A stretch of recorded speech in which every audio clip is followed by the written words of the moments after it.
God and money. What does the Bible teach us about how to handle it? Let's explore the divine principles that can transform our view of finances and help us live more abundantly and meaningfully. Money itself is not the problem. We often hear that money is the root of all evil. But the Bible actually teaches in 1 Timothy 6:10 that the love of money is the root of all evil. Here we see that the problem isn't money itself, but how we relate to it.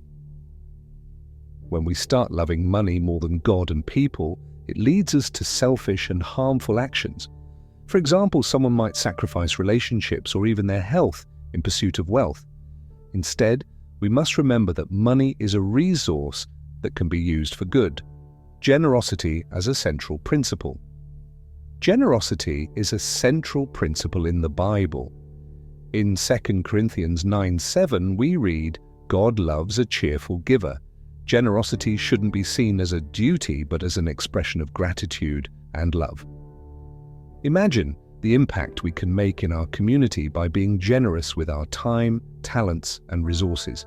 For example, a person who decides to donate part of their income to a local shelter not only helps many people, but also finds a greater purpose in their life. Wisdom and financial planning. The Bible also teaches us about the importance of wisdom and financial planning. In Proverbs 21:5, we read, "The plans of the diligent lead to abundance." This shows us the importance of having a plan for our finances. We need to be intentional about how we use our money. One practical step is creating a monthly budget.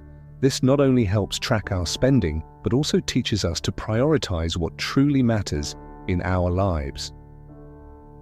Trusting God for our needs.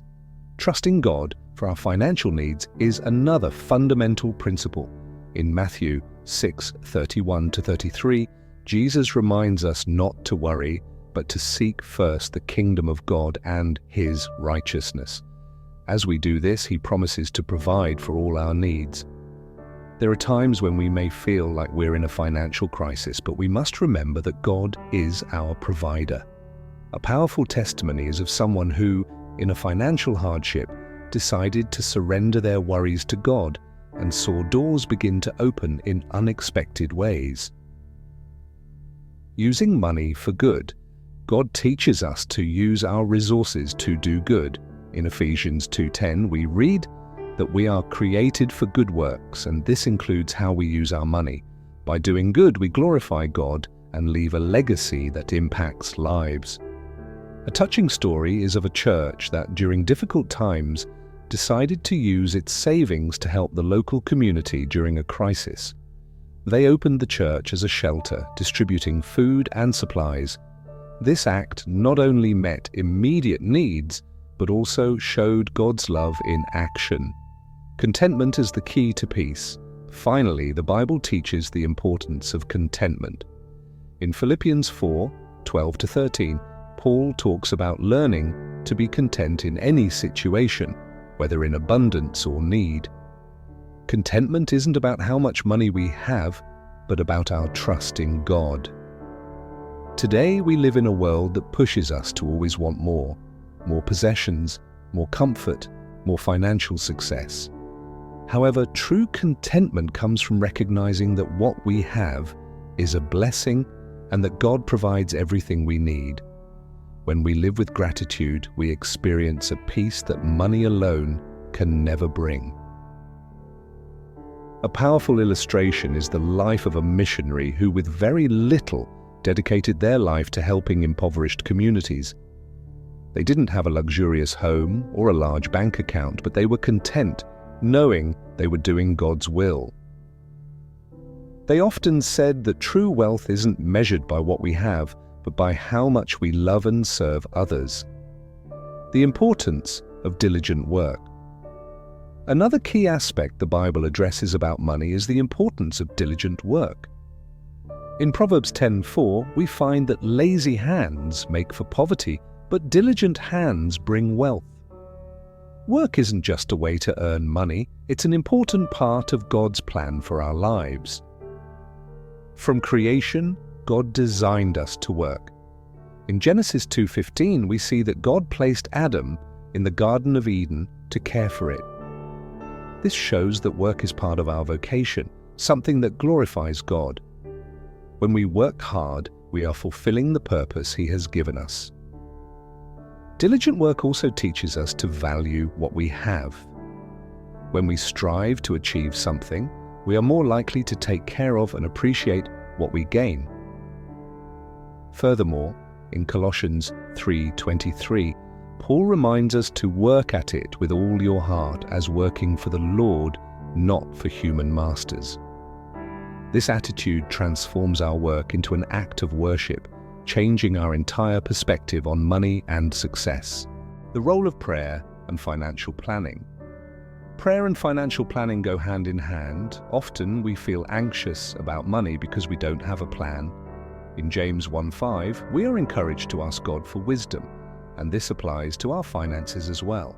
When we pray about our financial decisions, we seek divine guidance for every step we take.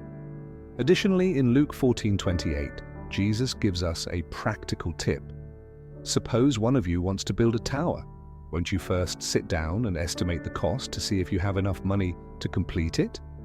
This teaches us that planning is essential.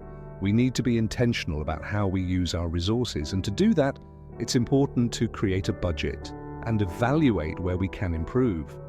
For instance, a family can sit together once a month to review their expenses and make plans for the future.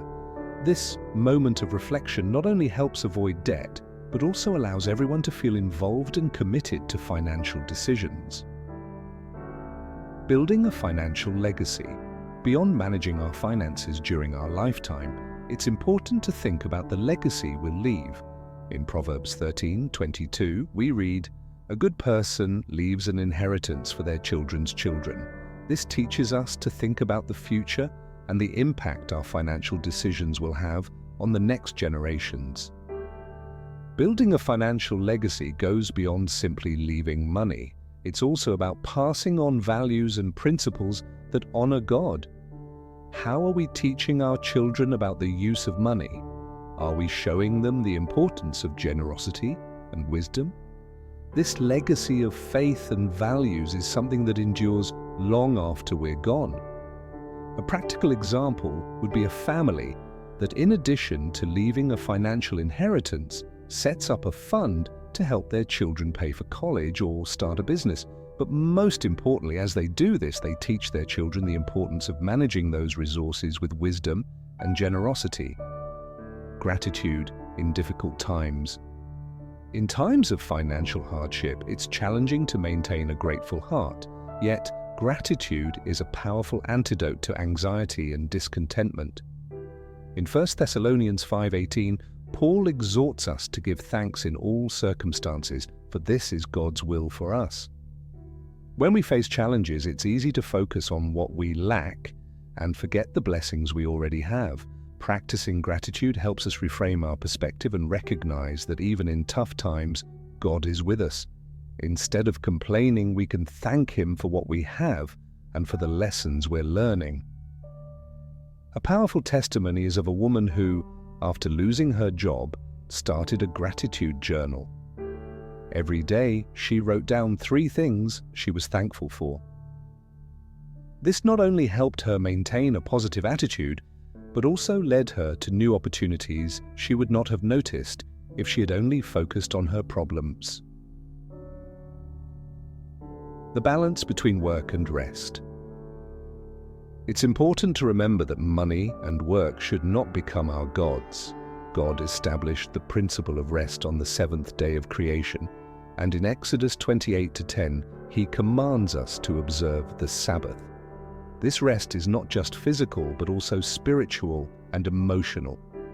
In our pursuit of money and success, we often forget to take care of ourselves and our relationships.